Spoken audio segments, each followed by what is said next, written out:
আসসালামু আলাইকুম। এই হচ্ছে দাউদকান্দি পৌরসভা উচ্চ বিদ্যালয়। এই হচ্ছে বিদ্যালয়ের আইসিটি ল্যাব এবং এই হচ্ছে আমার হাতে থাকা কিছু এনভিএমই এসএসডি।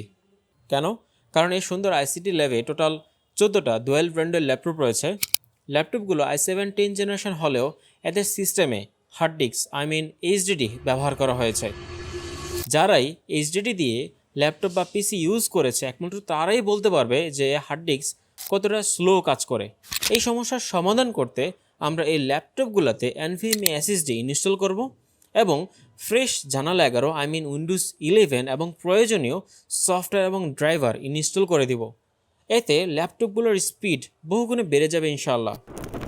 তো আমি একটা একটা করে ল্যাপটপ ওপেন করতে থাকি এবং এনভিএমই ইনস্টল করে বুট কমান্ড দিতে থাকি। কাজ শুরু করে বুঝতে পারি একটা একটা করে কাজ শেষ করতে অনেক সময় লেগে যাবে, তাই দুটা পেন ড্রাইভ উইন্ডোজ 11 বুটেবল করি এবং একসাথে দুটা ল্যাপটপে কমান্ড দিতে শুরু করি। এইভাবে একসাথে একাধিক ল্যাপটপে উইন্ডোজ 11 কমান্ড দিচ্ছিলাম, কোনোটাতে সফটওয়্যার দিচ্ছিলাম, কোনোটাতে ড্রাইভার ইনস্টল করছিলাম। কাজ এগুচ্ছিল, কিন্তু বুঝতে পারছিলাম যে সাথে একজন অ্যাসিস্ট্যান্ট থাকলে খুব ভালো হতো। আজ দ্বিতীয় দিন, বাইরে ছেলেপেলেরা খেলাধুলা করছে, যা দেখে আমার নিজেরও খেলতে ইচ্ছা করছিল। বাট আমাদের গন্তব্য সেই কম্পিউটার ল্যাব। আজ সাথে অ্যাসিস্ট্যান্টও রয়েছে, ফলে প্রথম দিনের রেখে যাওয়া কাজগুলো আজকে খুব দ্রুততার সাথে সম্পূর্ণ করতে পারছিলাম।